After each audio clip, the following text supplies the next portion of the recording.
Hi ಎಲ್ಲರಿಗೂ ನಮಸ್ಕಾರ. Welcome back to our YouTube channel. So ನಾವು ಇವತ್ತಿನ ತರಗತಿಯಲ್ಲಿ ಕೆಮಿಸ್ಟ್ರಿ ಬಗ್ಗೆ ನೋಡ್ತಾ ಹೋಗೋಣ. ಓಕೆ, ಕೆಮಿಸ್ಟ್ರಿ ಬಂದು it is a branch of physical science that studies the composition, structure, properties and change of matter ಅಂತ ಹೇಳ್ತೀವಿ. ಒಂದು ವಸ್ತುವಿನಲ್ಲಿ ಇರುವಂತಹ ಕಾಂಪೋಸಿಷನ್, ಸ್ಟ್ರಕ್ಚರ್, ಅದರ ಪ್ರಾಪರ್ಟೀಸು, ಮತ್ತೆ ಅದು ಯಾವ ಸ್ಟೇಟ್ ಇಂದ ಯಾವ ಸ್ಟೇಟ್ಗೆ ಚೇಂಜ್ ಆಗುತ್ತೆ, ಓಕೆ, ಅದ್ರ ಬಗ್ಗೆ ಎಲ್ಲವನ್ನ ನೋಡೋದನ್ನ ನಾವು ಕೆಮಿಸ್ಟ್ರಿ ಅಂತ ಹೇಳ್ತೀವಿ. ಓಕೆ, ಮೊದಲನೇದಾಗಿ ವೆರಿ ಫಸ್ಟ್ ನಾವು ನೋಡುವಂಥದ್ದು ಮ್ಯಾಟರ್ ಅಂಡ್ ಇಟ್ಸ್ ಸ್ಟೇಟ್ಸ್ ಅಂತ ಹೇಳಿ ನೋಡ್ತೀವಿ. ಮ್ಯಾಟರ್ ಅಂದ್ರೆ ಏನು? Matter it means it may be anything which has mass and occupy space. ಅಂದ್ರೆ ಮ್ಯಾಟರ್ ಅಂತ ಹೇಳುವಂಥದ್ದು ಏನಿದೆ, ಅದ್ರದ್ದೇ ಆದಂತ ಮಾಸು, ಅದು ಒಂದು ಸ್ಥಳವನ್ನ ಆಕ್ರಮಿಸಿಕೊಳ್ಳುವಂತದ್ದಾದ್ರೆ ಅದನ್ನ ನಾವು ಮ್ಯಾಟರ್ ಅಂತ ಕರಿತೀವಿ. When a substance goes from one state of matter to another. ನೋಡಿ, ಯಾವಾಗ ಒಂದು ವಸ್ತು that goes from one state of matter to another, ಅದನ್ನ ನಾವು ಚೇಂಜ್ ಆಫ್ ಸ್ಟೇಟ್ ಅಂತ ಹೇಳ್ತೀವಿ ಅಥವಾ ಫೇಸ್ ಚೇಂಜ್ ಅಂತ ಹೇಳ್ತೀವಿ. Two major categories of classification of matter are physical classification and chemical classification. So matter ಅನ್ನ ನಾವು ಫಿಸಿಕಲ್ ಕ್ಲಾಸಿಫಿಕೇಶನ್ ಮತ್ತೆ ಕೆಮಿಕಲ್ ಕ್ಲಾಸಿಫಿಕೇಶನ್ ಅಂತ ಹೇಳಿ ಟೂ ಟೈಪ್ಸ್ ಮಾಡ್ತೀವಿ. ಫಿಸಿಕಲ್ ಕ್ಲಾಸಿಫಿಕೇಶನ್ ಬಂದು that is solid, liquid, gas, plasma ಆಗಿರುತ್ತೆ. ಇನ್ನು ಕೆಮಿಕಲ್ ಕ್ಲಾಸಿಫಿಕೇಶನ್ ಅಂತ ಬಂದಾಗ ಪ್ಯೂರ್ ಸಬ್ಸ್ಟಾನ್ಸಸ್ ಮತ್ತೆ ಮಿಕ್ಸ್ಚರ್ ಅಂತ ಹೇಳಿ ಟೂ ಟೈಪ್ಸ್ ಮಾಡ್ತೀವಿ. ಮೊದಲನೇದಾಗಿ ಇಲ್ಲಿ ಫಿಸಿಕಲ್ ಕ್ಲಾಸಿಫಿಕೇಶನ್ ಆಫ್ ಮ್ಯಾಟರ್ ಅನ್ನ ನೋಡ್ತಾ ಹೋದ್ರೆ, ಸಾಲಿಡ್ ಅಂದ್ರೆ ಏನು? ಸಾಲಿಡ್ಸ್ ಅಂದ್ರೆ ದೇ ಆರ್ ಮ್ಯಾಟರ್ ಹ್ಯಾವಿಂಗ್ ಅದರದ್ದೇ ಆದ ಫಿಕ್ಸ್ಡ್ ಶೇಪ್ ಅನ್ನ ಒಳಗೊಂಡಿರುತ್ತೆ, ಫಿಕ್ಸ್ಡ್ ವಾಲ್ಯೂಮ್ ಇರುತ್ತೆ, and are almost impossible to compress. ನಾವು ಮತ್ತೆ ಅದನ್ನ ಇನ್ನೊಂದಿಷ್ಟು ಸಂಕುಚಿತಗೊಳಿಸೋದಕ್ಕೆ, ಕಾಂಪ್ರೆಸ್ ಮಾಡೋದಕ್ಕೆ ಸಾಧ್ಯ ಆಗಲ್ಲ. Solids are composed of particles which are very near to each other. ಅದರಲ್ಲಿ ಯಾವಾಗ್ಲೂ ಪಾರ್ಟಿಕಲ್ಸ್ ಒಂದಕ್ಕೊಂದು ಹತ್ಕೊಂಡಿರುತ್ತೆ. It can only change their shape by force as when broken or cut. ಅದು ಕಟ್ ಮಾಡಿದಾಗ ಅಥವಾ ಅದು ಒಡೆದೋದಾಗ ಮಾತ್ರ ಅದು ತನ್ನ ಚೇಂಜ್ ಅನ್ನ ಬದಲಾಯಿಸ್ಕೊಡುತ್ತೆ, ಆರ್ ಬೈ ಫೋರ್ಸ್ ಅನ್ನ ಅಪ್ಲೈ ಮಾಡಿದಾಗ. Example iron, cobalt, zinc, nickel, gold, silver, radium ಇವೆಲ್ಲವು. ಇನ್ನು ಲಿಕ್ವಿಡ್ಸ್ ಬಂದು they are also matter having a fixed volume but no fixed shape. ಇದಕ್ಕೆ ಅದರದ್ದೇ ಆದಂತ ಶೇಪ್ ಇರೋದಿಲ್ಲ, because they take the shape of the container. Okay, liquids are very difficult to compress. Okay, ಇನ್ನು liquids are composed of high energy particles which overcome their mutual forces of attraction and move independently. ಇನ್ನು volume ಏನಿರುತ್ತೆ liquid ಅಲ್ಲಿ, it is definite. ಅದು ಯಾವಾಗಲೂ definite volume ಅನ್ನ ಒಳಗೊಂಡಿರುತ್ತೆ. If the temperature and pressure R constant. Temperature ಮತ್ತೆ pressure constant ಆಗಿದ್ರೆ liquid definite shape ಅನ್ನ ಡೆಫಿನೆಟ್ ವಾಲ್ಯೂಮ್ ಅನ್ನ ಒಳಗೊಂಡಿರುತ್ತೆ. And intermolecular forces of attraction for liquid matter is always weaker than solid matter. ಯಾಕೆಂದ್ರೆ solid ಅಲ್ಲಿ ಈ ರೀತಿಯಾದಂತ ಒಂದು ಪಾರ್ಟಿಕಲ್ಸ್ ಒಂದಕ್ಕೊಂದು ಅಟ್ರಾಕ್ಷನ್ ಇರೋದನ್ನ ನಾವು ನೋಡಿದ್ರೆ, ಲಿಕ್ವಿಡ್ ಅಲ್ಲಿ ಸ್ವಲ್ಪ ಏನಾಗಿರುತ್ತೆ, ಇಂಟರ್ಮಾಲಿಕ್ಯುಲರ್ ಫೋರ್ಸ್ ಆಫ್ ಅಟ್ರಾಕ್ಷನ್ ಅನ್ನ ಕಾಣಬಹುದು. For example mercury, bromine, water, milk ಇವೆಲ್ಲವೂ ಕೂಡ ಲಿಕ್ವಿಡ್. ಇನ್ನು ಗ್ಯಾಸ್ ಅಂತ ಬಂದಾಗ these are matter having neither A fixed shape ನಾರ್ ಎ ಫಿಕ್ಸ್ಡ್ ವಾಲ್ಯೂಮ್. ಮೀನ್ಸ್ ಅದು ಯಾವುದೇ ಒಂದು ಫಿಕ್ಸ್ಡ್ ಶೇಪ್ ಅನ್ನು ಒಳಗೊಂಡಿಲ್ಲ, ಫಿಕ್ಸ್ಡ್ ವಾಲ್ಯೂಮ್ ಅನ್ನು ಒಳಗೊಂಡಿಲ್ಲ. They are very easy to compress. ನಾವು ಅದನ್ನ ಈಸಿಯಾಗಿ ಕಾಂಪ್ರೆಸ್ ಮಾಡಬಹುದು. Not only will a gas conform to the shape of its container, but it will also expand to fill the container. And the intermolecular force of attraction for gaseous matter ಯಾವಾಗಲೂ negligible ಆಗಿರುತ್ತೆ. Okay, intermolecular force of attraction for gaseous matter ಏನಾಗಿರುತ್ತಲ್ಲ, it is always negligible. Okay, for example oxygen, nitrogen, hydrogen, helium ಇವೆಲ್ಲ. So ಈಗ solid, liquid, gas ನೋಡಿದ್ವಿ. ಈಗ plasma ಅನ್ನುವಂಥದ್ದು this is fourth state of matter ಅಂತ ಹೇಳ್ತೀವಿ. This is an ಅಯೋನೈಸ್ಡ್ gas ಅಂತ ಹೇಳ್ತೀವಿ. A gas into which sufficient energy is provided to free electrons from atoms or molecules and to allow both species. Okay, ions ಮತ್ತೆ electrons. Okay, ಯಾಕೆ ಅಂದ್ರೆ coexist ಆಗೋದಕ್ಕೆ. ಇನ್ನು ಪ್ಲಾಸ್ಮಾಸ್ ಏನಿದೆ, they are electrically conductive ಅಂತ ಹೇಳ್ತೀವಿ, because they produce magnetic fields and electric current and respond strongly to electromagnetic forces. ನೋಡಿ, ಈ ಪ್ಲಾಸ್ಮಾ ಏನಿರುತ್ತೆ ಅದು ಎಲೆಕ್ಟ್ರೋಮ್ಯಾಗ್ನೆಟಿಕ್ ಫೋರ್ಸಸ್ಗೆ ತುಂಬಾ ಬೇಗ ರೆಸ್ಪಾಂಡ್ ಮಾಡುತ್ತೆ. Okay, and Bose, Einstein condensate ಅಂತ ಹೇಳ್ತೀವಿ. This is called fifth states of matter ಅಂತಾನೆ ಹೇಳ್ತೀವಿ. It is a state of matter of a dilute gas of a bosons cool to temperature very close to absolute zero. Okay, under such conditions ಏನಾಗುತ್ತೆ, large fraction of bosons occupy the lowest quantum state, at which point macroscopic quantum phenomena become apparent. So this form of matter was predicted in 1924. ಈ Bose-Einstein condensate state ಅನ್ನ 1924 ಅಲ್ಲಿ ಕಂಡುಹಿಡಿದ್ರು by Albert Einstein on the basis of the quantum formulations of the Indian physicist Satyendranath Bose. This is very important. Okay. ಈಗ melting point. What is melting point? What actually it is? It is the change of state from solid ಇಂದ liquid ಆಗುತ್ತಲ್ವಾ, that moment, that sudden change. Okay, ಅದನ್ನ ನಾವು melting point ಅಂತ ಹೇಳ್ತೀವಿ. It is the temperature at which solid melts. Okay, solid melt ಆಗುವಂತ temperature ನ ನಾವು melting point ಅಂತ ಹೇಳಿ ಕರಿತೀವಿ. And it increases in the presence of impurity. ನೋಡಿ, melting point increase ಆಗುತ್ತೆ impurity ಜಾಸ್ತಿ ಇದ್ದಾಗ. The melting point of ice is 0 degree Celsius. ಅಥವಾ 0 degree Celsius ನ ಫ್ಯಾರನೈಟ್ ಅಲ್ಲಿ ಹೇಳಿದ್ರೆ 32 degree Fahrenheit. Okay. Evaporation ಅಂತ ಹೇಳಿದ್ರೆ it is the change of state from liquid to gas. Okay, liquid to gas, solid to liquid melting. Okay, and liquid to gas evaporation ಅಂತ ಹೇಳ್ತೀವಿ. ಅಂದ್ರೆ means boiling point ಅನ್ನ evaporation ಅಂತ ಹೇಳ್ತೀವಿ. It is the temperature at which a liquid evaporates. So boiling point of water at normal condition is 100 degree Celsius, or ಅದನ್ನ Fahrenheit ಅಲ್ಲಿ ಹೇಳ್ಬೇಕು ಅಂದ್ರೆ 212 degree Fahrenheit. ಇನ್ನು ಫ್ರೀಸಿಂಗ್ ಪಾಯಿಂಟ್ ಬಗ್ಗೆ ನೋಡೋದಾದ್ರೆ it is the change of state from liquid to solid ಅಂತ ಹೇಳ್ತೀವಿ. Liquid ಇಂದ ಸಾಲಿಡ್ ಆಗೋದನ್ನ ಫ್ರೀಸಿಂಗ್ ಪಾಯಿಂಟ್ ಅಂತ ಹೇಳ್ತೀವಿ. Water freezes at 0 degree Celsius ಅಥವಾ 32 degree Fahrenheit. ಸೊ ಈಗ ನೋಡೋಣ chemical classification of matter. Chemical classification, so ಇಲ್ಲಿವರೆಗೂ ನೋಡಿದ್ದು ಫಿಸಿಕಲ್ ಕ್ಲಾಸಿಫಿಕೇಶನ್ ಆಫ್ ಮ್ಯಾಟರ್ ಆಗಿತ್ತು. ಅದರಲ್ಲಿ solid, liquid, gas, plasma and Bose-Einstein condensate, okay, melting point, boiling point ಇದ್ರ ಬಗ್ಗೆ ನೋಡಿದ್ವಿ. ಸೊ ಈ ಜೊತೆಗೆ ಫ್ರೀಸಿಂಗ್ ಪಾಯಿಂಟ್.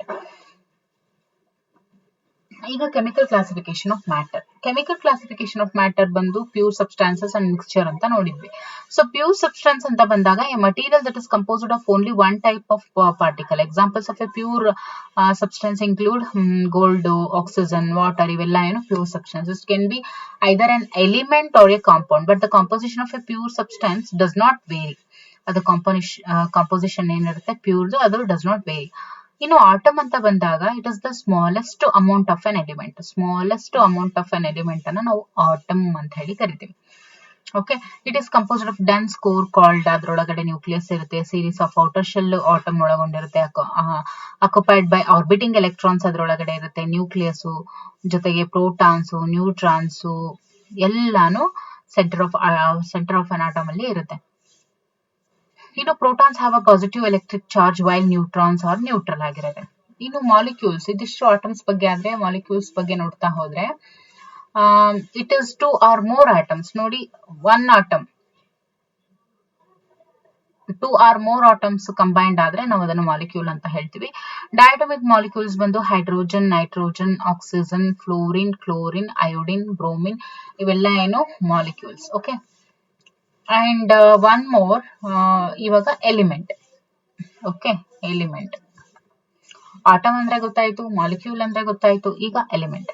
ಎಲಿಮೆಂಟ್ ಅಂತ ಹೇಳಿದ್ರೆ it is a substance consisting of atoms ಅನ್ನ ಒಳಗೊಂಡಿರುವಂತಹ ಸಬ್ಸ್ಟೆನ್ಸ್ ನಾವು ಎಲಿಮೆಂಟ್ ಅಂತ ಹೇಳ್ತೀವಿ. Which all have the same number of protons. ಎಲ್ಲವೂ ಕೂಡ ಒಂದೇ ನಂಬರ್ ಆಫ್ ಪ್ರೋಟಾನ್ಸ್ ಅನ್ನ ಒಳಗೊಂಡಿರುತ್ತೆ. ದಟ್ ಈಸ್ ಆಟಮಿಕ್ ನಂಬರ್ ಅಂತ ಹೇಳ್ತೀವಿ.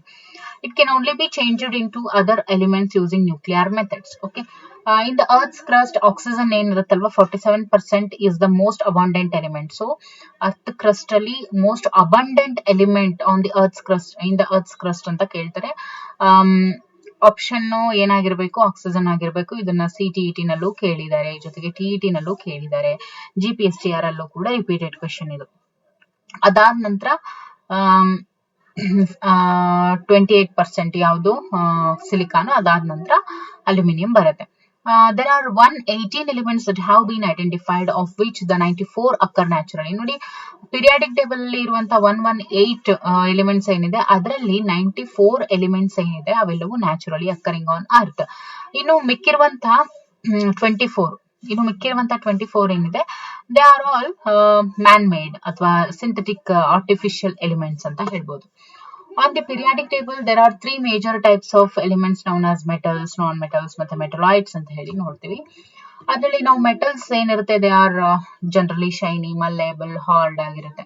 ಇನ್ನು metals are also good conductors of electricity ಅಂತ ಹೇಳ್ತೀವಿ, ಗೋಲ್ಡ್, ಸಿಲ್ವರ್, ಐರನ್. ಇನ್ನು non metals they do not conduct heat and electricity.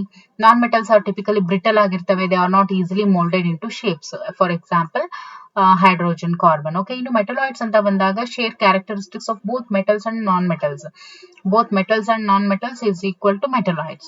Metalloids are typically semiconductors ಅಂತ ಕೂಡ ಹೇಳ್ತೀವಿ, which mean that they both insulate and conduct electricity, because they both insulate and conduct electricity. ಅದಕ್ಕೋಸ್ಕರ ಇನ್ನು metalloids ಗೆ example silicon, boron examples. Okay,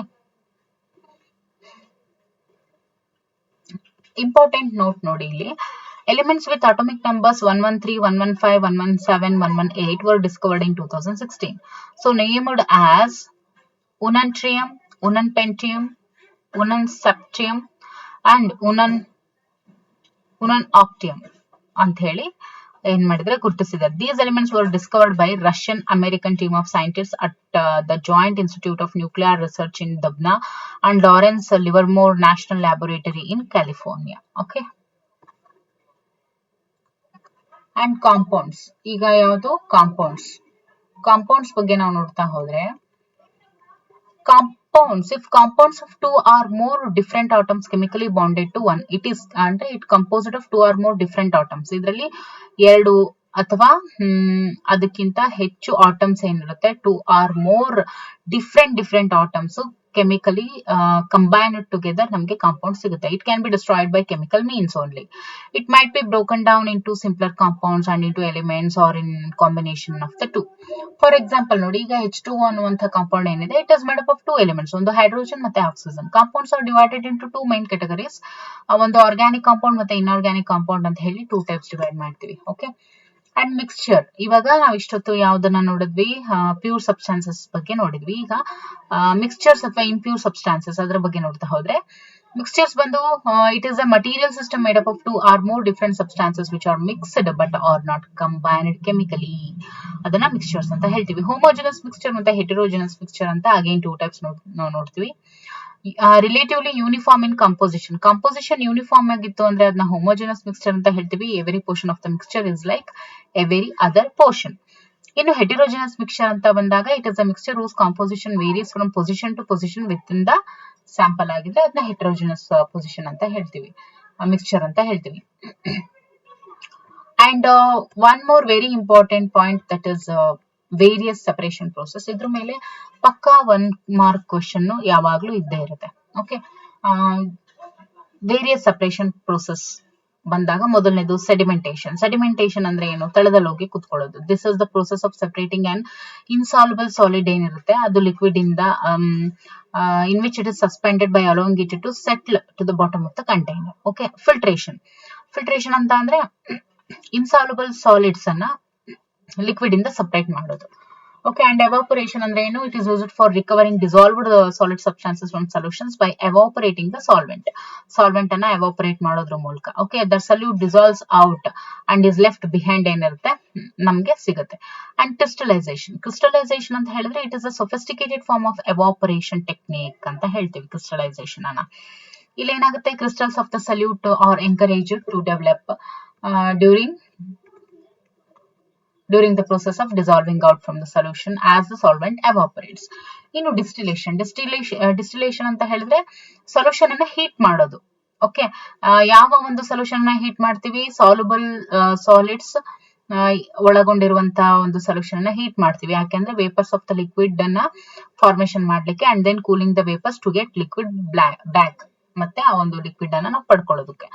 sublimation ನೋಡಿ, it is process in which some solids ಏನಿರುತ್ತೆ on heating are transform directly to vapour without passing through the liquid phase ಅಥವಾ vice versa ಅಂತ ಹೇಳ್ತೀವಿ. ಈಗ for example naphthalene balls, solid ಇರೋದು direct ಆಗಿ gaseous state ಗೆ ಹೋಗುವಂತದ್ದು. This technique can be used to separate a mixture of solids, one of which can undergo sublimation ಅಂತ ಹೇಳ್ತೀವಿ. Vapours are then cooled separately to get sublimed solid back.